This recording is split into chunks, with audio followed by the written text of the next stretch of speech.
Yeah, guys, laptop is back in action, baby. Woo!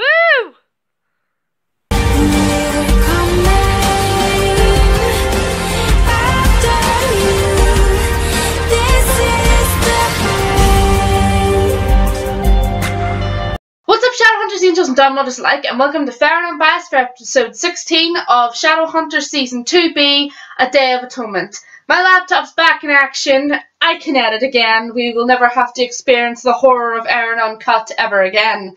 So, what a relief, because I looked back on that video and cringed because, oh, I need my editor. I just need it. Even if everyone else doesn't notice it, I need it for my own sanity. So, let's get right into talking about the things that I missed and wanted to talk about in this episode. So, first thing I'm going to talk about is Sebastian's backstory.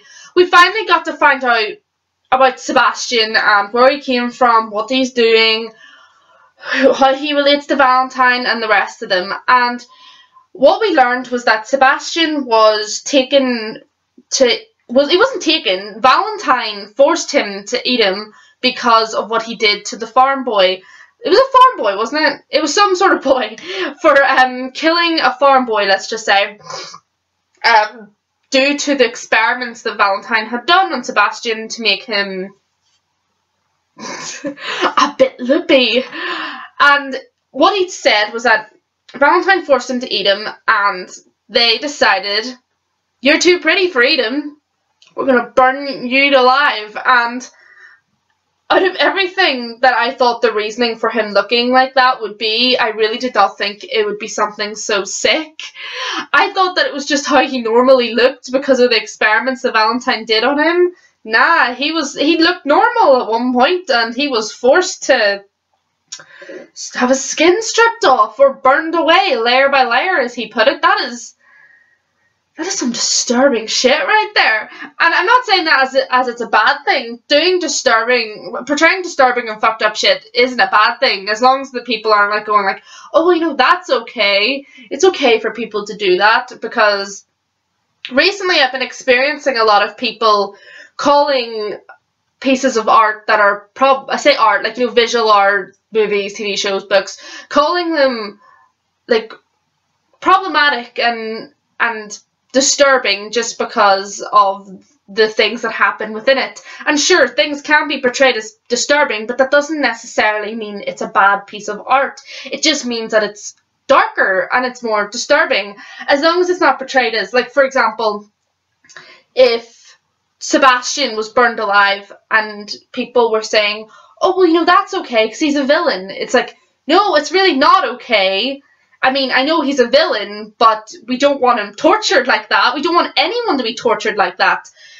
But the point is that it's an essential plot point leading to where he is now. It's not just there for the sake of it. It's not just put in there for no reason, just for, like, people to gasp or think that it's so scandalous or fucked up.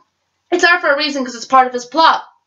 And I liked it. I thought it was very interesting. Honestly, I'm really liking the darker tone that Shadowhunters is taking. I think it fits the story a lot better than being kind of, not exactly light and fluffy and uplifting, but everything that's happened in Season 2A and 2B has been a lot more grittier than Season 1. And that's not necessarily saying that Season 1 didn't have its dark moments, but in comparison to Season 2, where things like Clary almost getting raped by a demon, Sebastian having his skin burned piece by piece, Max almost getting tortured by a Seelie, a lot of it is a lot darker. And I think it fits the world that we're in a lot better than having nothing happening that's really particularly dark. Just every so often there's a fight, or every so often there's a conflict. You know, I think it fits a lot better that there's a lot more dark and disturbing and kind of twisted stuff happening, because there are demons, there are Downworlders without allegiance to the Shadowhunters, there are Shadowhunters who can't stand the Downworlders. There is going to be a lot of fucked up shit happening,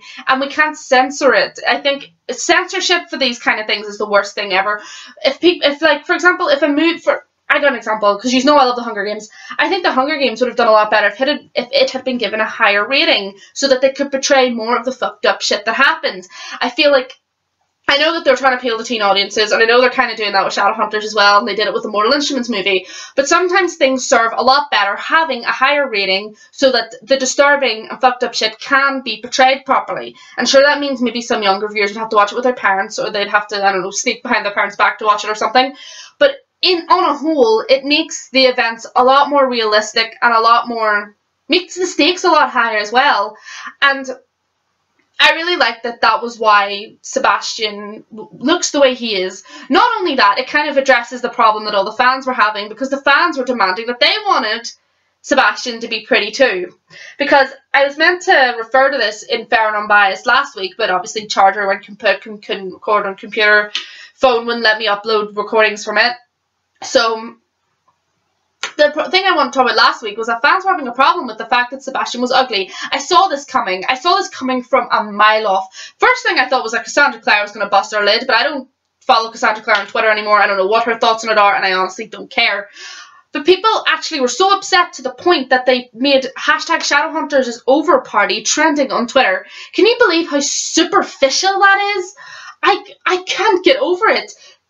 So, out of every problem that Shadowhunters has encountered because of the fans being unhappy, Sebastian not being a pretty boy is what gets them trending Shadowhunters is over party? Really? Really? Really? I have no words.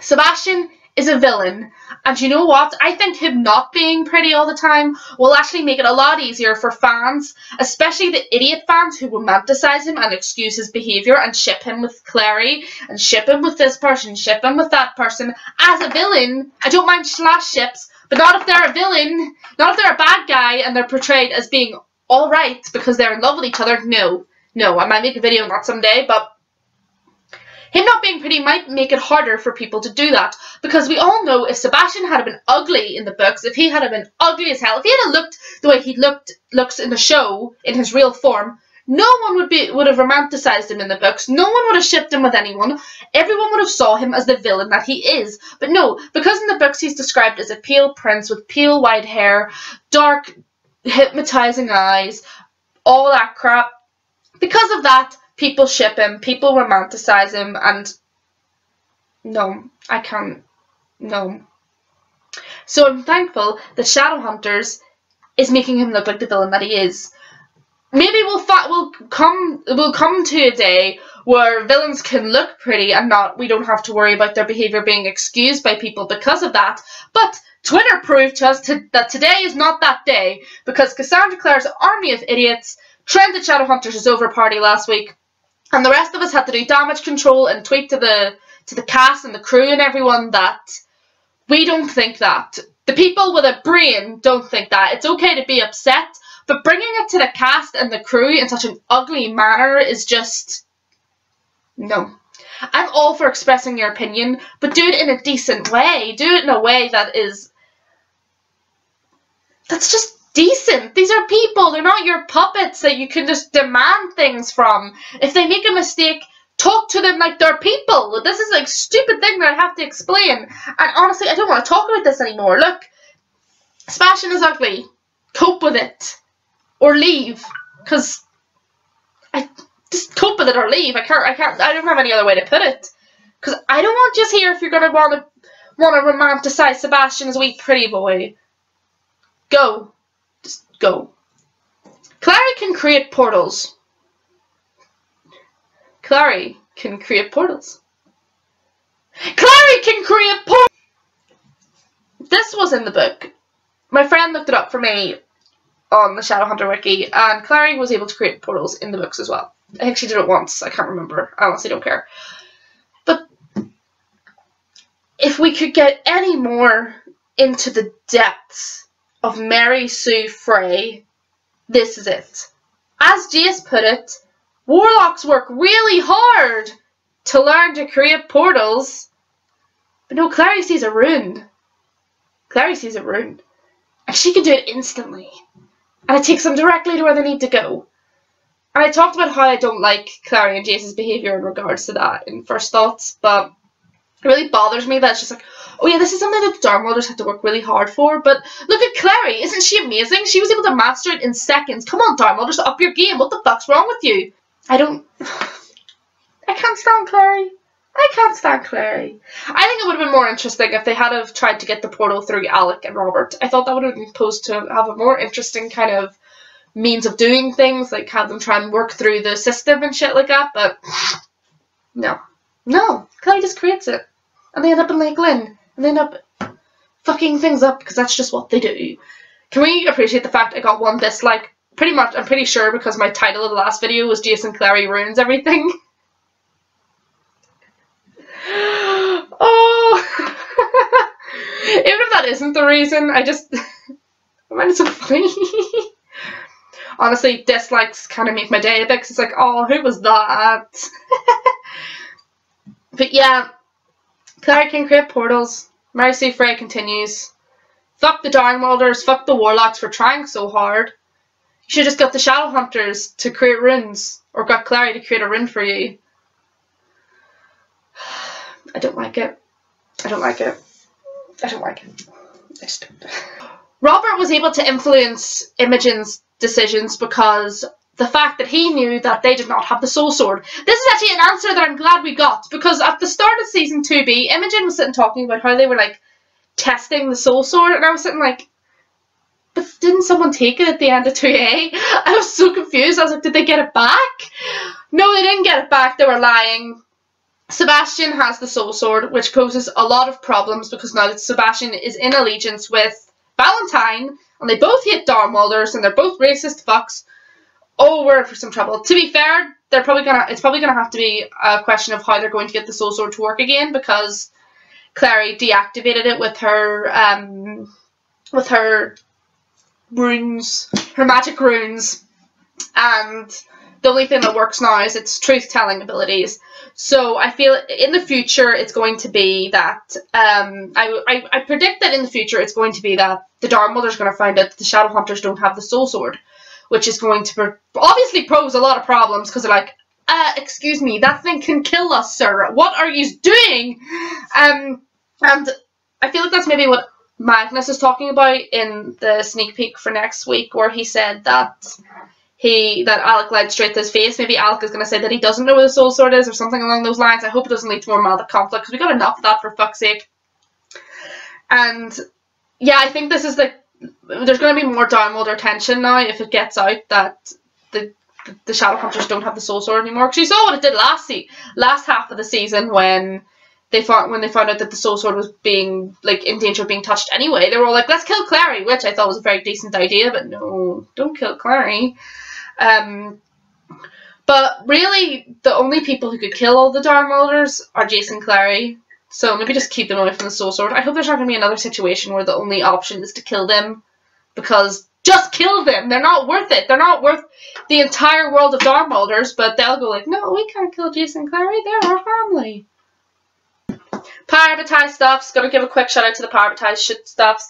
Jace sliced his hand open so Alec would feel it. Which, I don't have a lot to talk about in this, but every time something to do with the power bond is mentioned, I really like it, and I have to give it a mention because, again, I've said before, it's not really a big theme in the books, and I think it's a very important thing to talk about and reference and actually have little bits and pieces of it going on throughout the story, because you can't just say, oh, they're power they share souls, and then do nothing with it. Like, oh, they share souls, okay. That's basically how it went in the books. It's like, alright, never mentioned again. But yeah, anytime that anything to do with the Darkmolders, anytime anything to do with the power bond is mentioned, I get happy. I get really happy because, again, did get in the books. I like seeing it on the screen. I think it's really important to portray it because it shows the bond between Jace and Alec, and I think that's really important. And I don't know, I just really like it. You get what I'm trying to say here. It didn't get in the books. It's nice to see it in the show because of that. So, great. Good job. Keep doing that power stuffs. Idris and Lakeland. Lakeland will be an important plot eventually. Lakeland is a thing. I can't say what thing. But we got to see Lakeland. Yeah, there's not a lot I can say here without spoiling things. But Lakeland, is a lake outside Idris that the water has hallucinogenic properties, and yeah, that's pretty much all I can say. I don't know why I made that note, because it does become important later. There's just nothing I can fucking say. I wrote that down thinking that I would have stuff to talk about, and I'm just like, I can't say anything. I did like, though, with the portal shards, how you could see, like, the Lakeland, like, in the wee glass thing. I thought that was very well done. It was really pretty, and I liked that. So that's all I can say on Lakeland. That was a useless bullet point. Valentine and Sebastian have joined forces. They have joined forces against everyone else, probably. I'm sure there's Sebastian's followers, like, running around somewhere who will join forces with them too. And Valentine got to doing this by basically manipulating Sebastian into thinking that he was his greatest creation. Do you know how I know he manipulated him? Because he said the exact same fucking thing to Jace at the end of season 2A. He said, "You're my greatest creation, Jace." And Jace was like, I'm not a creation, I'm not some experiment. And he said the exact same thing to Sebastian. He's like, "You were my greatest creation, Sebastian." Sebastian was like, "Bitch, yeah, I am. And they joined forces." So Valentine and Sebastian are now working together. This is the point that they were at in the books, from the very start of the books. When Sebastian came in, him and Valentine were in allegiance with each other. So now we're at that point. So I would say, in terms of the books, we're around about City of Glass at this point. Definitely around about City of Glass. There's been little bits and pieces, like, coming in and out from, like, different books and stuff like that. But this is definitely City of Glass stuff that we're coming into. So that's whereabouts we are on the timeline. And fuck, we're in trouble because Valentine and Sebastian are working together. And they don't know Sebastian's evil yet. I hope they find out before the end of the season that Sebastian's evil, because fuck's sake. Because like, every time, like, we go off and see Sebastian being evil, and then, like, he's just standing by them in the institute, like, taking part, and they're like, "Oh yeah, Sebastian's off doing this for us," and you're like, don't trust him! Don't trust him! He's evil! He's a little fried chicken thing demon that's crispy on the outside and twisted on the inside. So yeah, we got father and son evil duo going on now. And because Sebastian is also Valentine's son, connecting the dots up, Sebastian is obviously Clary's brother. And Clary doesn't know this yet. All she knows is that Valentine was making a diary about the two Jonathans, Sebastian and Jace. And Euthuriel showed up and he was just like, "Yeah, Jonathan's alive." And she was like, "Oh, that's Jace." It's like, "Nah, bitch, it's your brother." So, can we talk about how kind of cringy the effects are for the wings? Like, I get, like, the wings are hard to do, but oh my god. Oh my god, they must have blew their budget or something. Yeah, Sebastian is Clary's brother because he is the other son that Valentine raised. And yeah, makes it kind of creepy that he asked her out for dinner, doesn't it? Just a bit. Just a tiny bit. But compared to the books, asking out for dinner, that's not, I can deal with that. Don't follow the books with Clary and Sebastian. This is a PSA. Please don't. Todd, don't follow the way the book said with Clary and Sebastian. Please. Please. Please. Please. I also want to give a quick mention to the Comic-Con trailer that was released yesterday. I probably won't do an analysis of it because obviously it would clash with these reviews and stuff like that. But yeah, it got me pumped up. I'm really excited. I can't wait for the next few episodes to come out. Seems like they're going to be very dramatic. I'm sad if what's going to happen is going to happen. Very, very, very sad. Especially if it is following City of Glass at this point. Very, very miserable and sad coming up. But yeah, it was a good trailer. It was announced that Sarah Hyland is going to be the Sealy Queen, which was pretty interesting. I was right. We were all right. I was right. You guys were right. It's like, yeah, they tried to throw us off by having a child player at first, but we were right. Bitch, you bet we were right. I'll probably talk about Sarah Hyland as a Sealy Queen when the episode comes, because I know a lot of people are having a problem with it, but I'll mention that when episode 19 comes out, because that's the episode that she's in. And yeah, that's it for this week. Shadowhunters, Angels, and Downloaders alike. I'll see you next week with first thoughts for A Dark Reflection. And until then, see you around. I'll see you around, Shadowhunters, Angels, and Downloaders alike. And remember, Clary is a Mary Sue. As one of my viewers said, we should be calling her Clary Sue, which I like a lot better than Mary Sue Fray. So from now on, I'll probably be calling her Clary Sue. So just keep that in mind. She kind of sucks big time.